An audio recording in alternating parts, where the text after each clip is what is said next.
Hey guys, it's Jesse from Central Athlete. We wanted to release a video about nutrition on the go. Being a remote coaching platform, this is one of the biggest things that we help our clients do, is how do we work with clients who have an inconsistent schedule, yet we're going to challenge them to remain consistent. So in the context of what we're going to talk about today, this is for a client who travels roughly 20% of the year. So they have a lot of travel coming up. And so what happens when people travel? They're usually obviously off their schedule, but more specifically, they're eating foods that are less than desirable from a health perspective and body composition perspective. They're not drinking enough water, they're not getting sunlight, and they're not moving. So this is how you're gonna hack a day of travel. And so we've split this up into before, during, and after your flights.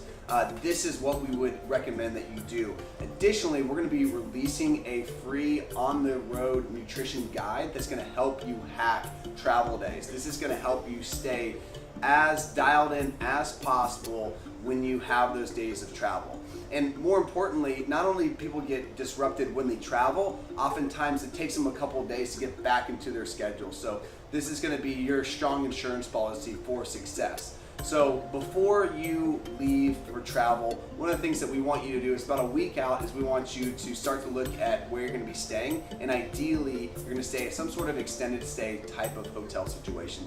The reason being is that they oftentimes have kitchen accommodation, so you're going to be able to buy food and you're going to have the opportunity to take more ownership of the foods that you will be choosing.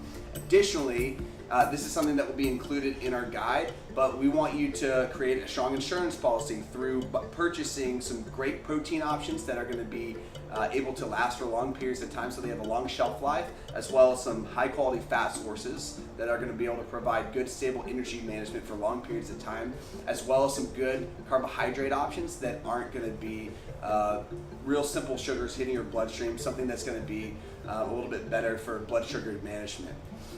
Additionally, what we want you to be doing right before you leave for your flight is obviously this being in the context of, this isn't like a 5:30 a.m. flight, so say this is like a noon flight, we would want you to aggregate 5,000 steps and drink 20 ounces of water before you get onto the flight. Now, once you get on the flight, there's a couple things that we want you to do as well. So you've drinking 20 ounces of water, you've walked your 5,000 steps. We want you to also drink 20 ounces of water on the flight. Now, most people don't do this because they're trying to not go to the bathroom, but this is one thing that many people have issues with. One of our clients actually today wasn't able to train for 2 days because of the edema in her lower legs, and it was so uncomfortable just to walk. So the movement and the water is going to help with that drastically.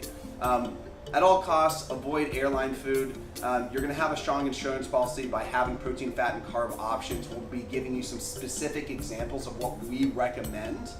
And I can't say that enough. Like the pretzels and the peanuts are just not great options.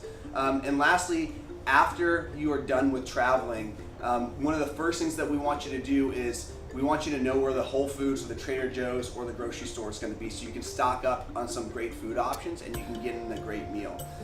We want you to get another 5,000 steps before the day ends. You're going to drink another 20 ounces of water. I know that seems crazy, drinking 60 ounces of water in a day. This is going to help you maintain great energy management. It's going to help you flush out whatever toxins you picked up along the way. And the last thing would be, once you are in whatever destination city that you landed in, one of the other things is avoiding breads and buns and pastas and cereal grains, and opting for double meat instead of a bunch of refined carbohydrates, and opt for steamed veggies when you can.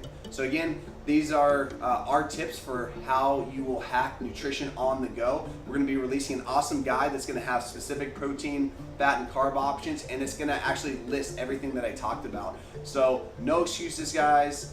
Stay healthy, and let's get shredded.